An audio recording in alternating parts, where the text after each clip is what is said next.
প্রতিবেশী দুই পরাশক্তি ভারত ও পাকিস্তানের সামরিক হামলা পাল্টা হামলায় উত্তেজনার পারদ এখন যুদ্ধবিরতির ঘোষণায় কিছুটা হলেও কমেছে। তবে বাংলাদেশে অনুপ্রবেশকারীদের সংখ্যা কমছে না, কেউ কেউ বলছে বরং বাড়ছে। আর এই অনুপ্রবেশকারীদের পুশ ইন করছে ভারতের বিএসএফ, এমন কথাও ভেসে বেড়াচ্ছে সমাজপাতায়।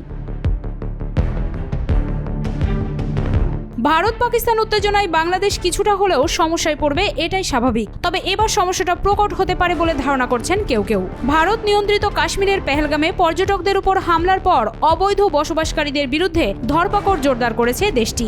সাঁড়াশি অভিযান চলছে ভারতের প্রধানমন্ত্রী নরেন্দ্র মোদীর জন্মস্থান গুজরাটেও। দিল্লিতেও চলছে অভিযান, গুড়িয়ে দেয়া হচ্ছে অবৈধ বসতির ঘরবাড়ি। আবার অবৈধ তকমা দিয়ে যাদেরকে আটক করা হচ্ছে তাদের আইনি পদক্ষেপের মুখোমুখি না করে ঠেলে দেওয়া হচ্ছে হাজারো মাইল দূরের বাংলাদেশে, এমন অভিযোগ পাওয়া যাচ্ছে বিভিন্ন সূত্র থেকে। স্থল এবং জল যে কোনো সীমান্ত দিয়ে ঢুকিয়ে দিচ্ছে ভারতীয় সীমান্তরক্ষী বাহিনী বিএসএফ। বন জঙ্গলেও ফেলে যাচ্ছে তাদের। বাংলাদেশের ভেতরে না ঢুকলে বিএসএফ তাদের গুলি করার ভয়ও দেখাচ্ছে বলে গুঞ্জন রটেছে। গত বুধবার শিশুসহ বেশ কয়েকজনকে বাংলাদেশে ঠেলে দিয়েছে বিএসএফ। কোনো কোনো সূত্র বলছে গুজরাট থেকে প্রথমে তাদের নেওয়া হয় বাংলাদেশের সীমান্তবর্তী এলাকায়, এরপর সেখান থেকে হাঁটিয়ে ও গাড়িতে করে সীমান্ত দিয়ে জোর করে ঠেলে দেওয়া হয় বাংলাদেশের ভেতরে। জানা গেছে এরই মধ্যে খাগড়াছড়ির মাটিরাঙ্গা, শান্তিপুর ও পানছড়ি সীমান্ত দিয়ে শতাধিক ভারতীয়দের ঢুকিয়ে দিয়েছে বিএসএফ। এছাড়াও অসংখ্য মানুষকে বাংলাদেশের সীমানায় ঠেলে দেওয়ার জন্য চেষ্টা করা হচ্ছে বলে জানিয়েছে স্থানীয়রা। কুড়িগ্রামের রৌমারী ও ভুরঙ্গামারী সীমান্ত এলাকা থেকে ৪৪ জনকে আটক করেছে বিজিবি। খাগড়াছড়ি ও কুড়িগ্রামের এই পুশিনের ঘটনা একই দিনে ঘটেছে। তবে সাতক্ষীরায় নদীপথে ৬২ ভারতীয়কে শুক্রবার ঠেলে দিয়েছে বিএসএফ। তাদের জিজ্ঞাসাবাদ করছে কোস্টগার্ড। এদিকে অবৈধভাবে কাউকে বাংলাদেশে ঠেলে দেয়া গ্রহণযোগ্য নয় বলে উল্লেখ করেছেন জাতীয় নিরাপত্তা উপদেষ্টা খলিলুর রহমান। আমরা কেবল আমাদের দেশের নাগরিক যদি কেউ থাকেন এবং তা প্রমাণিত হয় তাহলে তাদেরকে গ্রহণ করব, এবং এটা ফরমাল চ্যানেলে করতে হবে। এভাবে পুশ ইন করাটা সঠিক নয়।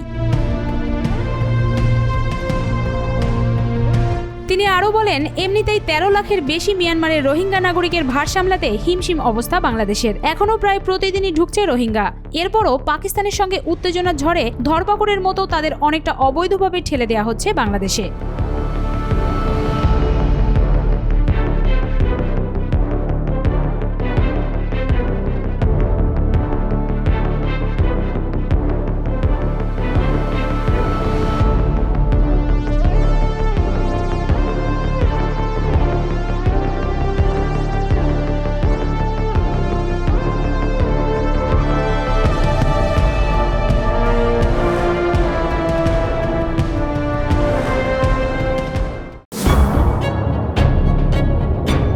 যুক্তরাষ্ট্রের মধ্যস্থতায় ভারত পাকিস্তান সংঘাতে বিরতি আসলেও যুদ্ধ এখনো থামেনি। প্রতিদিনই যুদ্ধের ভয়াবহতা বাড়ছে। তবে সেই যুদ্ধ সম্মুখ বা আকাশপথে হামলার যুদ্ধ নয়, চলছে বাকযুদ্ধ আর ক্ষণিকের হামলা পাল্টা হামলায় জয় পরাজয়ের হিসেব নিকেশ নিয়ে গণমাধ্যমের সংবাদ যুদ্ধ।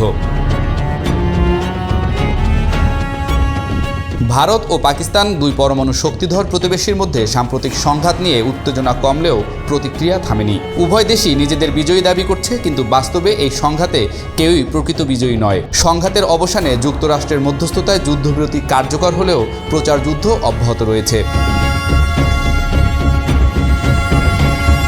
ভারতের প্রতিরক্ষামন্ত্রী রাজনাথ সিং বলেছেন, এটি ছিল এক ধরনের বার্তা, সন্ত্রাস আর বরদাস্ত করা হবে না। এই ঘটনার পর ভারতের কয়েকটি প্রধান টিভি চ্যানেলে প্রচারিত হয় পাকিস্তান আত্মসমর্পণ করেছে। তবে এই ধরনের হেডলাইন অনেকাংশেই রাজনৈতিক বার্তা এবং ঘরোয়া প্রচার কৌশলের অংশ, যা বাস্তব পরিস্থিতির সঙ্গে সাংঘর্ষিক।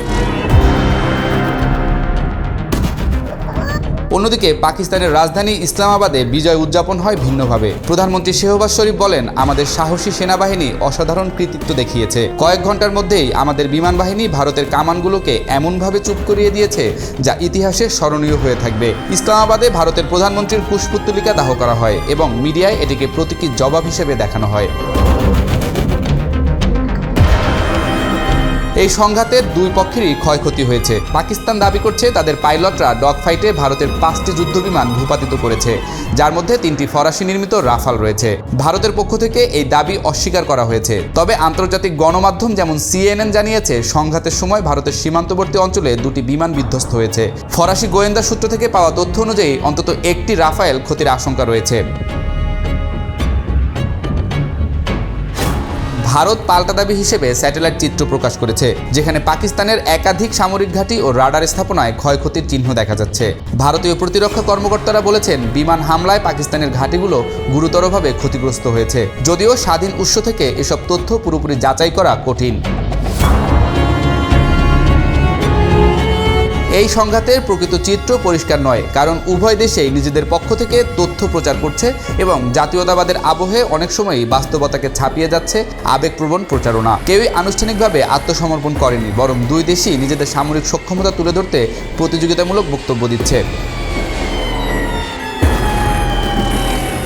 যুদ্ধবিরতির মধ্যস্থতা নিয়ে বিতর্ক আছে। যুক্তরাষ্ট্রের প্রেসিডেন্ট ডোনাল্ড ট্রাম্প আকস্মিকভাবে সামাজিক মাধ্যমে যুদ্ধবিরতির ঘোষণা দেন। মার্কিন পররাষ্ট্রমন্ত্রী মার্কো রুবিও ও ভাইস প্রেসিডেন্ট জেডি ভ্যান্স দুই দেশের নেতাদের সঙ্গে ফোনে কথা বলেন এবং শান্ত থাকার আহ্বান জানান। পাকিস্তান যুক্তরাষ্ট্রের ভূমিকার প্রশংসা করলেও ভারত এ বিষয়ে সরাসরি মন্তব্য না করে যুদ্ধবিরতিকে নিজেদের কূটনৈতিক সক্ষমতার ফল বলছে।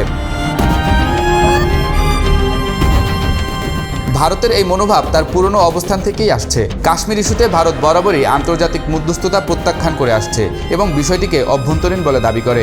কাশ্মীরেই এই সাম্প্রতিক সংঘাতের মূল কেন্দ্রবিন্দু এবং এটি দীর্ঘদিন ধরেই দুই দেশের মধ্যে উত্তেজনার কারণ। যদিও যুক্তরাষ্ট্রের মধ্যস্থতায় দ্রুত যুদ্ধবিরতি কার্যকর হয়েছে, প্রেসিডেন্ট ট্রাম্প কাশ্মীর সংকটের স্থায়ী সমাধানে সহায়তার প্রস্তাব দিয়েছেন। পাকিস্তান এই প্রস্তাবকে স্বাগত জানালেও ভারত বিষয়টি উপেক্ষা করেছে। এতে স্পষ্ট, এই যুদ্ধবিরতি কেবল অস্থায়ী সমাধান, কোনো গভীর সমস্যার স্থায়ী সমাধান নয়। কাশ্মীর নিয়ে দুই দেশের মূল দ্বন্দ্ব থেকেই যাচ্ছে এবং ভবিষ্যতে নতুন করে উত্তেজনা দেখা দেওয়ার আশঙ্কা অগ্রাহ্য করা যাচ্ছে না। এই পরিস্থিতি আবারও মনে করিয়ে দেয়, তথ্যের লড়াই এখন বাস্তব যুদ্ধের মতোই তীব্র, কিন্তু পেছনে রয়ে যায় ধ্বংস, আতঙ্ক এবং এমন এক অস্থিরতা যার সমাধান এখনো বহু দূরে।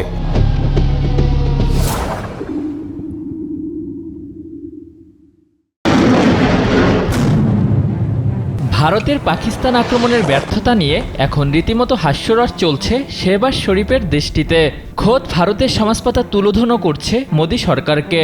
পাক ভারতের আকাশপথের যুদ্ধে ভারতীয় বিমান বাহিনীর বিরুদ্ধে 6-0 ব্যবধানে জয়লাভ করেছে পাকিস্তান, এমনটি দাবি পাক বিমান বাহিনীর কর্মকর্তা এয়ার ভাইস মার্শাল আওরঙ্গজেবের।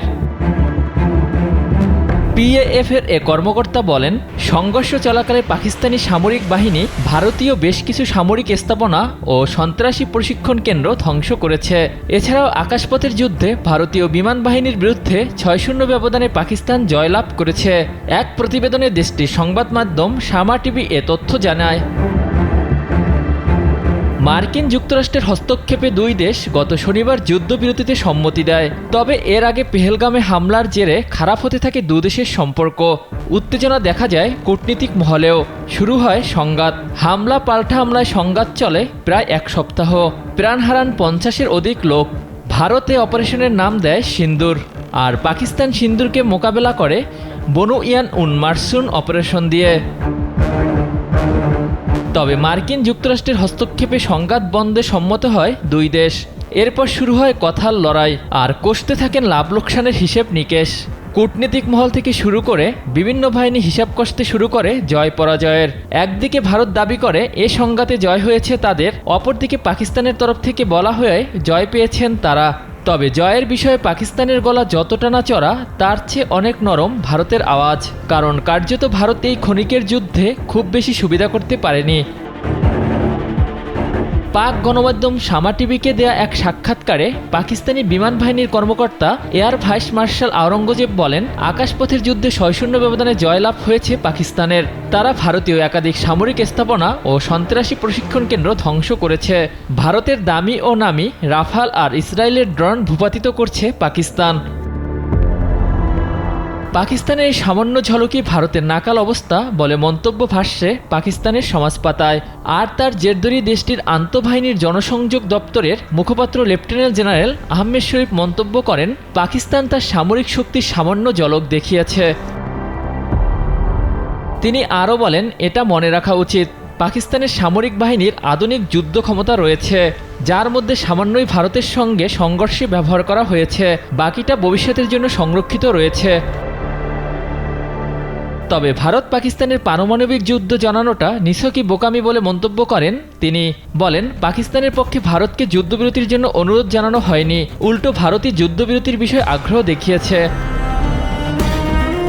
চিরশত্রুর দুই দেশের যুদ্ধবন্ধের প্রতিশ্রুতি কতদিন থাকবে সেটা স্পষ্ট হতে আরও সময় লাগবে। তবে যুদ্ধে সাময়িক বিরতি ঘোষণা আসলেও কূটনীতিক মহল থেকে ক্রিকেট মাঠ সর্বত্র এখনও চলছে কথার লড়াই। সচেতনরা বলছেন, এই কথার লড়াই দুই দেশের সম্পর্কে সীমাবদ্ধ থাকলেই ভালো, সংঘাত আসলে কারো জন্যই মঙ্গল বয়ে আনবে না।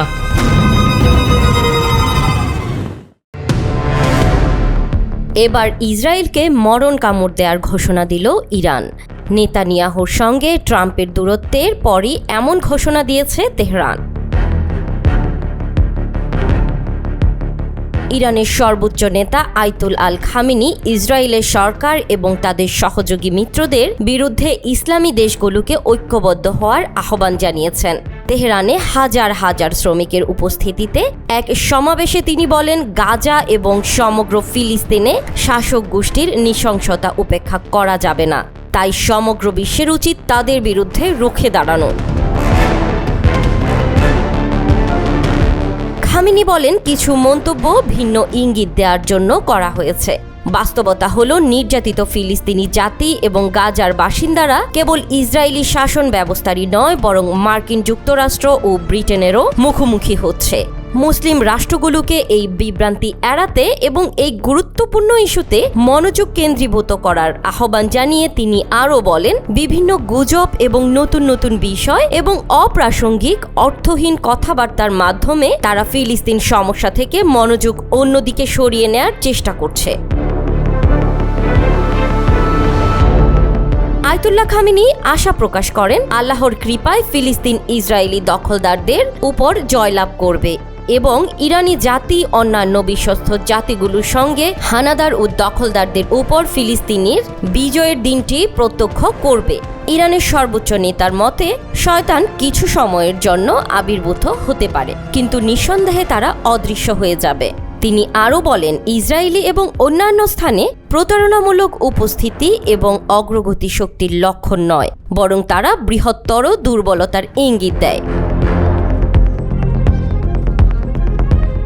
এদিকে খামেনির এমন ঘোষণার পর গোটা বিশ্বকে এবার জম দেখালো তেহরান, আর তাতে কেঁপে উঠল যুক্তরাষ্ট্র, ইসরায়েল। খামেনির হাসি এখন আরও চওড়া হলো। ইরান আক্রমণ করতে হলে এখন যে কোনো দেশকে 10 বার ভাবতে হবে, এমনটাই বলছেন বিশ্লেষকরা। বিশ্বকে চমকে দিয়ে এবার সমুদ্রের নিচে তৈরি ভয়ঙ্কর এক ড্রোন ঘাঁটি প্রকাশ্যে আনলো ইরান, যা গোটা বিশ্বকে চমকে দিয়েছে। আর ইরানের দিকে যারা রক্ত চোখ নিয়ে তাকিয়েছিল, ভয়ে তাদের চোখ শীতল হতে শুরু করেছে। বিশ্বের মোড়ল দেশগুলোকে হতবাক করে সমুদ্রের নিচে বিশাল ড্রোন ঘাঁটি উন্মোচন করল খামেনির দেশ। কদিন আগেই মাটির নিচে নিজেদের একটি ক্ষেপণাস্ত্র শহরের ভিডিও প্রকাশে এনেছিল ইরান, যা নিয়ে গোটা বিশ্বে তোলপাড় শুরু হয়। এবার পারস্য উপসাগরের উপকূলে হরমুজগানে ইসলামী বিপ্লবী গার্ড কার্ভস বা IRGS নেভাল ড্রোন ঘাঁটি উন্মোচন করেছে। এটি কোনো সাধারণ ঘাঁটি নয়, একদম সমুদ্রের তলায় এর অবস্থান। চলমান অস্থিরতায় এমন একটি ভয়ঙ্কর ড্রোন ঘাঁটি প্রকাশ্যে এনে কী বার্তা দিল ইরান? বার্তা সংস্থা তাসনিম নিউজের বরাদে জানা যায়, IRGC প্রধান হোসাইন সালামি ও নৌবাহিনীর কমান্ডার আলী রেজা তাংসিরি এই ভয়ঙ্কর ঘাঁটি উন্মোচন করে প্রকাশ্যে আনেন। ড্রোন ঘাঁটিটি হরমুজ প্রণালীর নিকটে এমন এক অঞ্চলে যেখান থেকে বিশ্বের প্রায় 1/3 জ্বালানি তেলের চলাচলের জন্য গুরুত্বপূর্ণ সমুদ্রপথ। সুতরাং কেবল যুদ্ধ নয়, বাণিজ্যও হস্তক্ষেপ করতে পারবে ইরান। পানির গভীরের এই ঘাঁটিটিতে রয়েছে নতুন প্রজন্মের ড্রোন প্রযুক্তি, যা দ্রুততার সঙ্গে শত্রুদের অবস্থান শনাক্ত ও হামলার সক্ষমতা রাখে। এই ড্রোনগুলো থেকে যুক্তরাষ্ট্রের এয়ারক্রাফট ক্যারিয়ার বা বিমানবাহী যুদ্ধ জাহাজের উপর নজর রাখা যায়, যার ফলে ট্রাম্পকে ইরানে হামলা করার আগে অন্তত কয়েকবার ভাবতে হবে।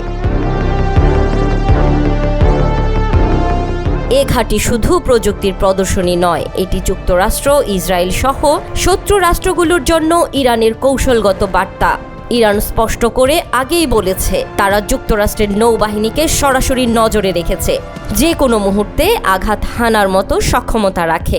এমন পরিস্থিতিতে হরমুজ প্রণালী যেন পরিণত হচ্ছে এক মোক্ষম গেম চেঞ্জারের মাঠে। তবে এই প্রথম নয়, ইরান এর আগেও ভূগর্ভস্থ ঘাঁটির অস্তিত্ব জানিয়েছিল, বিশেষ করে ক্ষেপণাস্ত্র বা ড্রোন দিয়ে। তবে এবারের ঘাঁটি পারস্য উপসাগরের একেবারেই কাছাকাছি, যার প্রভাব যুক্তরাষ্ট্র, সৌদি আরব এবং উপসাগরীয় নিরাপত্তা চুক্তিগুলোর উপর পড়তে পারে। আর ঠিক এমন সময়ই ইসরায়েলকে দেখে নেয়ার হুঙ্কার ছাড়লেন খামেনি, যা নেতানিয়াহুর মিত্রদের নতুন করে ভাবিয়ে তুলেছে।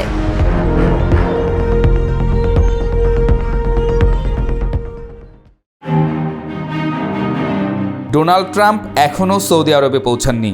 তার সফরের দিনক্ষণ ঠিক হলেও সুনির্দিষ্ট এজেন্ডা প্রকাশ পায়নি। তবে মধ্যপ্রাচ্যের বাতাসে একটা অস্থিরতা ছড়িয়ে পড়েছে। পেট্রোডলার আর নিরাপত্তার লেনদেনের বাইরে এই সফর যেন একটা নতুন প্রশ্ন তৈরি করেছে।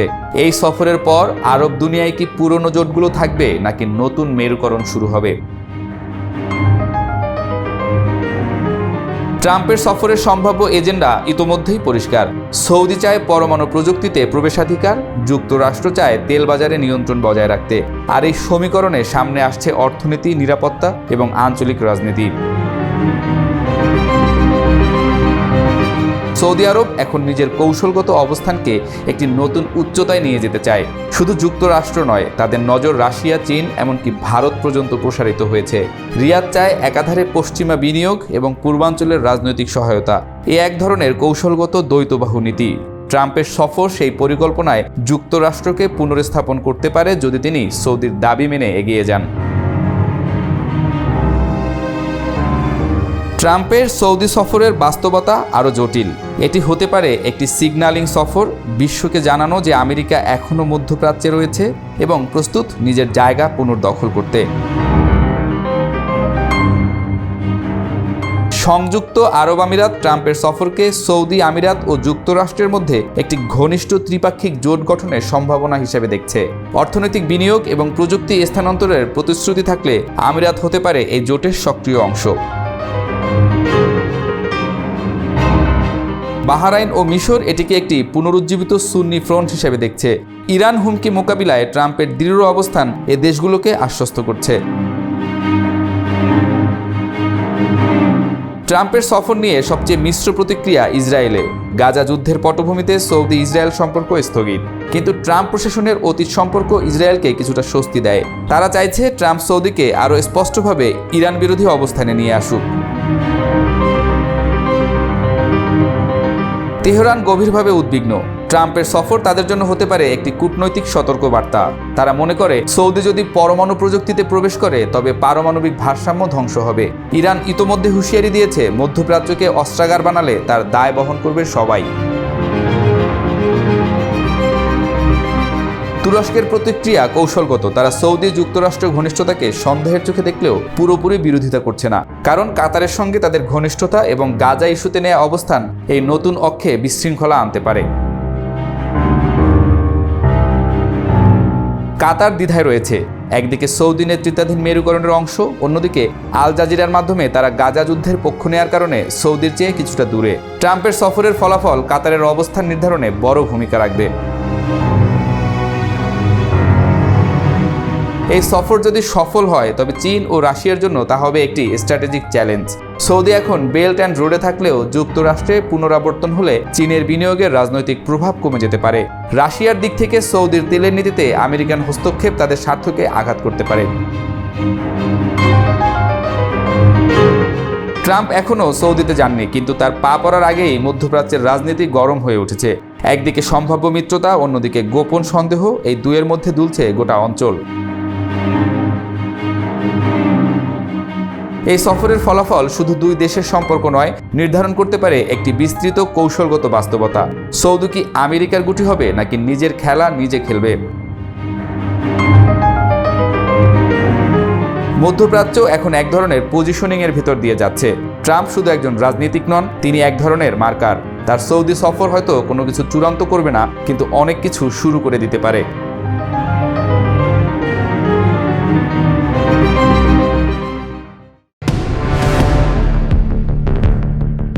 আন্তর্জাতিক রাজনীতিতে এক নতুন game changer Recep Tayyip Erdogan. 4 দশকের রক্তক্ষয়ী সংঘাতের অবসান ঘটিয়ে কুর্দি বিদ্রোহী গোষ্ঠী পিকেকে নিজেদের আনুষ্ঠানিকভাবে বিলুপ্ত ঘোষণা করেছে। পিকেকে গেরিলারা অস্ত্র নামিয়েছে। নতুন হাওয়া লেগেছে তুর্কি রাষ্ট্রনায়ক এরদোয়ানের ভবিষ্যতের পালেও। এই সিদ্ধান্ত শুধু তুরস্কের ইতিহাস নয়, গোটা মধ্যপ্রাচ্য ও আন্তর্জাতিক রাজনীতিতে এক যুগান্তকারী মোড়। পিকেকের বিলুপ্তির মধ্য দিয়ে তুরস্কের দক্ষিণ পূর্বাঞ্চলে দীর্ঘদিনের সহিংসতা, নিরাপত্তা সংকট এবং মানবিক বিপর্যয়ের অবসান ঘটার সম্ভাবনা তৈরি হয়েছে। এটি কেবল একটি সংঘাতের ইতি নয়, বরং কুর্দি জনগণের রাজনৈতিক ভবিষ্যৎ ও অধিকারের প্রশ্নে নতুন দিগন্ত উন্মোচনের সম্ভাবনা। আন্তর্জাতিক রাজনীতিতে এই বিলুপ্তির প্রবাহ বহুমাত্রিক। প্রথমত, তুরস্ক, ইরাক ও সিরিয়া অঞ্চলে দীর্ঘদিনের সশস্ত্র সংঘাত ও সীমান্ত উত্তেজনা কমবে, যা আঞ্চলিক স্থিতিশীলতা ও নিরাপত্তা নিশ্চিত করতে সহায়ক হবে। ইরাকে পিকেকের ঘাঁটি থাকায় এই সিদ্ধান্ত বাগদাদ আঙ্কারা সম্পর্ক উন্নয়নের সুযোগ এনে দেবে এবং যৌথ সন্ত্রাস বিরোধী সহযোগিতা বাড়াবে। সিরিয়ায় কুর্দি গোষ্ঠী, বিশেষত ওয়াইপিজি ও এফডিএফ এবং যুক্তরাষ্ট্রের মধ্যে সম্পর্ক পুনঃসংজ্ঞায়িত হতে পারে, কারণ তুরস্ক এতদিন এই গোষ্ঠীগুলোকে পিকেকের শাখা মনে করত। পিকেকের বিলুপ্তি তুরস্ক, যুক্তরাষ্ট্র এবং ইউরোপীয় ইউনিয়নের সঙ্গে সম্পর্কের পুরনো টানাপোড়েন কমিয়ে পারস্পরিক সহযোগিতার নতুন দ্বার খুলে দিতে পারে। একই সঙ্গে কুর্দি জাতীয়তাবাদী আন্দোলন এখন থেকে রাজনৈতিক ও গণতান্ত্রিক পথে পরিচালিত হওয়ার সুযোগ পাবে, যা গোটা অঞ্চলে ভারসাম্য আনবে। তুরস্কের অভ্যন্তরীণ রাজনীতিতে এই পরিবর্তন বহু স্তরীয় সুবিধা এনে দেবে। দক্ষিণ পূর্বাঞ্চলে শান্তি ফিরলে অবকাঠামো উন্নয়ন, বিনিয়োগ এবং কর্মসংস্থানের সুযোগ বাড়বে। পিছিয়ে পড়া কুর্দি জনগণ মূলধারার অর্থনীতিতে যুক্ত হতে পারবে। রাজনৈতিক সংলাপ, সাংবিধানিক সংস্কার ও গণতান্ত্রিক অগ্রগতি সহজ হবে। প্রেসিডেন্ট এরদোয়ান ও তার দল ভবিষ্যৎ নির্বাচনের কৌশল হিসেবে এই শান্তিপূর্ণ অগ্রগতিকে ব্যবহার করতে পারেন। পাশাপাশি সন্ত্রাসী হুমকি কমলে দেশের সামগ্রিক নিরাপত্তা ও সামাজিক ঐক্য মজবুত হবে। কুর্দি জনগণের দাবিগুলোর মূল ভিত্তি হচ্ছে স্বায়ত্তশাসন, সাংবিধানিক স্বীকৃতি, মাতৃভাষা শিক্ষা, সাংস্কৃতিক অধিকার ও রাজনৈতিক অংশগ্রহণ। পিকেকে শুরুতে স্বাধীন কুর্দি রাষ্ট্রের দাবি তুললেও সময়ের সঙ্গে সঙ্গে তাদের অবস্থান হয়ে ওঠে আরও রাজনৈতিক ও বাস্তবমুখী। বর্তমানে তাদের মূল দাবি হচ্ছে তুর্কি সংবিধানে কুর্দিদের স্বীকৃতি, মাতৃভাষায় শিক্ষা ও সাংস্কৃতিক অধিকার, রাজনৈতিক দলের স্বাধীনতা নিশ্চিত করা এবং পিকেকে নেতা আবদুল্লাহ ওজালানের কারাবাসের শর্ত শিথিল করা। একই সঙ্গে কুর্দি জনগণের উপর সামরিক অভিযান বন্ধ রাখার দাবিও রয়েছে। পিকেকের উত্থান হয়েছিল তুরস্কে কুর্দিদের ভাষা, সংস্কৃতি ও অধিকার দমনের বিরুদ্ধে। 1970-এর দশকে তুরস্কে কুর্দিদের স্বতন্ত্র পরিচয় অস্বীকার করা হতো। কুর্দি ভাষা ও সংস্কৃতি প্রকাশে ছিল নিষেধাজ্ঞা। মাউন্টেন টার্ক নামে অবজ্ঞা করা হতো কুর্দিদের। এই পটভূমিতে 1978 সালে আবদুল্লাহ ওজালানের নেতৃত্বে গঠিত হয় পিকেকে, যারা 1984 সাল থেকে সশস্ত্র সংগ্রাম শুরু করে। পরবর্তী 4 দশকে হাজার হাজার প্রাণহানি হয় এবং অঞ্চলটি পরিণত হয় একটি সংঘাতপূর্ণ গণগণে ভূমিতে। তাদের দাবি ও অগ্রগতির মূল্যায়নে দেখা যায় স্বাধীন রাষ্ট্র প্রতিষ্ঠার লক্ষ্য পূরণ হয়নি। তুর্কি ভূখণ্ডে স্বশাসিত কুর্দি অঞ্চল গঠনও সম্ভব হয়নি। তবে কিছু অগ্রগতি হয়েছে। কুর্দি ভাষা ও সংস্কৃতির উপর নিষেধাজ্ঞা কিছুটা শিথিল হয়েছে। কুর্দি রাজনৈতিক দল সংসদে প্রতিনিধিত্ব পেলেও রাজনৈতিকভাবে চাপের মুখে রয়েছে। তাদের মাতৃভাষায় শিক্ষা, সাংবিধানিক স্বীকৃতি এবং ওজালানের মুক্তির মতো গুরুত্বপূর্ণ দাবিগুলো এখনও বাস্তবায়িত হয়নি। তাদের দাবি ও অগ্রগতির মূল্যায়নে দেখা যায় স্বাধীন রাষ্ট্র প্রতিষ্ঠার লক্ষ্য পূরণ হয়নি। তুর্কি ভূখণ্ডে স্বশাসিত কুর্দি অঞ্চল গঠনও সম্ভব হয়নি। তবে কিছু অগ্রগতি হয়েছে। কুর্দি ভাষা ও সংস্কৃতির উপর নিষেধাজ্ঞা কিছুটা শিথিল হয়েছে। কুর্দি রাজনৈতিক দল সংসদে প্রতিনিধিত্ব পেলেও রাজনৈতিকভাবে চাপের মুখে রয়েছে। তাদের মাতৃভাষায় শিক্ষা, সাংবিধানিক স্বীকৃতি এবং ওজালানের মুক্তির মতো গুরুত্বপূর্ণ দাবিগুলো এখনও বাস্তবায়িত হয়নি। পিকেকে বিলুপ্তির মাধ্যমে এই দাবিগুলোর আলোচনার পথ এখন অনেকটাই প্রশস্ত। নতুন সংলাপ, সমঝোতা ও রাজনৈতিক অগ্রগতির সম্ভাবনা তৈরি হয়েছে। কুর্দিদের দাবি এবার হয়তো যুদ্ধ নয়, কথায় মীমাংসা হবে। সব মিলিয়ে পিকেকের বিলুপ্তি তুরস্ক, কুর্দি জনগণ এবং গোটা মধ্যপ্রাচ্যের জন্য এক নতুন অধ্যায়ের সূচনা। এই পরিবর্তন রাজনৈতিক সদিচ্ছা, গণতান্ত্রিক সংস্কার এবং আন্তরিক সংলাপের মাধ্যমে স্থায়ী ও ইতিবাচক ফল বয়ে আনবে বলে ধারণা করা হচ্ছে।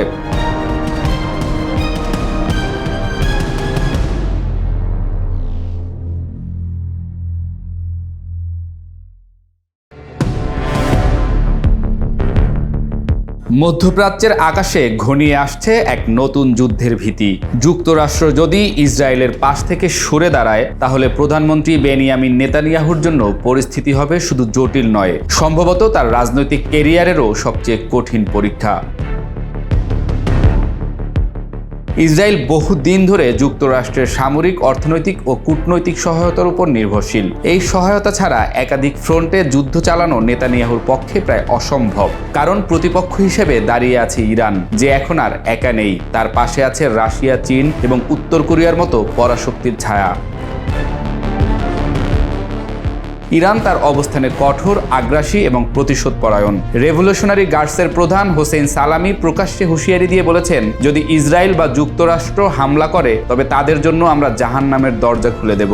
এমনকি ইরানি গণমাধ্যম সূত্রে বলা হচ্ছে, ইসরায়েলের বিরুদ্ধে পরবর্তী সামরিক অভিযানের নাম হতে পারে অপারেশন ট্রু প্রমিস 3, যেখানে মিসাইল, ড্রোন এবং শক্তিশালী ওয়ারহেড ব্যবহার হবে। সামরিক প্রস্তুতির দিক দিয়ে ইরান এখন আগের চেয়ে অনেক বেশি সংগঠিত। রাশিয়া ইতোমধ্যে 7400 মিসাইল ডিফেন্স সিস্টেম, আধুনিক যুদ্ধবিমান এবং সাইবার প্রযুক্তি সরবরাহ করেছে। চীন ইরানকে ডুয়েল ইউজ টেকনোলজি দিচ্ছে, যা বেসামরিক ব্যবহারের আড়ালে সামরিক সক্ষমতা বাড়াচ্ছে। উত্তর কোরিয়া সরবরাহ করছে ব্যালিস্টিক মিসাইল ও গোলাবারুদ। এমনকি 2024 সালে উত্তর কোরীয় সামরিক পরামর্শক রাশিয়ার পর ইরানেও নিযুক্ত হয়েছে বলে গোপন সূত্রে জানা গেছে। এই সমর্থনের ভিত্তিতে ইরান এখন স্পষ্ট করে বলছে, যদি ইসরায়েল পরমাণু স্থাপনায় হামলা চালায় তবে প্রতিক্রিয়া হবে বহুস্তরীয়। গাজা থেকে হামাস, লেবানন থেকে হিজবুল্লাহ এবং ইয়েমেন থেকে হুথিদের একযোগে যুদ্ধ চালানোর হুমকি দেওয়া হয়েছে। এই মাল্টিফ্রন্ট স্ট্র্যাটেজির মাধ্যমে ইসরায়েলকে চাপে ফেলার পরিকল্পনা এখন আর গুজব নয়, বরং সম্ভাব্য বাস্তবতা। অন্যদিকে ইসরায়েলের পক্ষ থেকেও রয়েছে নানা বিকল্প কৌশল। নেতানিয়াহু সীমিত প্রিএম্পটিভ স্ট্রাইক চালাতে পারেন ইরানের পরমাণু স্থাপনাগুলোতে। তবে যুক্তরাষ্ট্রের সাহায্য ছাড়া এমন অভিযানের সফলতা যেমন অনিশ্চিত, তেমনি এর কূটনৈতিক মূল্য হতে পারে ভয়াবহ। এককভাবে ইরানকে মোকাবিলা করার চেষ্টা ইসরায়েলের কাঁধে এক বিশাল চাপ হয়ে দাঁড়াবে। তাই নেতানিয়াহুর সামনে কিছু বিকল্প পথ খোলা রয়েছে। প্রথমত, তিনি আঞ্চলিক মিত্রদের সঙ্গে কৌশলগত জোট গঠনে মনোযোগ দিতে পারেন। দ্বিতীয়ত, অভ্যন্তরীণ রাজনীতিতে নিরাপত্তাহীনতার বার্তা দিয়ে জাতীয়তাবাদ উস্কে দিয়ে রাজনৈতিক সমর্থন ধরে রাখার চেষ্টা করতে পারেন। তবে বাস্তবতা হলো, যুক্তরাষ্ট্রের সহায়তা ছাড়া ইসরায়েলের অস্ত্র ভান্ডার ও কৌশলগত প্রভাব সীমিত হয়ে পড়বে। কারণ ইসরায়েলের 70% সামরিক সরঞ্জামই আসে যুক্তরাষ্ট্র থেকে। আর ট্রাম্প প্রশাসনের আমেরিকা ফার্স্ট নীতির কারণে যুক্তরাষ্ট্র এখন নিজেদের স্বার্থেই আরও গুটিয়ে নিচ্ছে। মধ্যপ্রাচ্যের নতুন এক সামরিক সংঘাতের ঘনঘটা স্পষ্ট। আর যদি এই সংঘাত শুরু হয়, তাহলে তা শুধু ইসরায়েল ইরানের দ্বন্দ্ব থাকবে না, বরং যুক্তরাষ্ট্র, রাশিয়া, চীন ও অন্যান্য আঞ্চলিক শক্তিকে টেনে আনবে এক বহুমাত্রিক যুদ্ধের দিকে। এই উত্তেজনা শুধু এক দেশ বা এক অঞ্চলের নয়, এটা এখন গোটা বিশ্বের নিরাপত্তা ও ভূ রাজনীতির ভারসাম্যের জন্য এক উদ্বেগের নাম।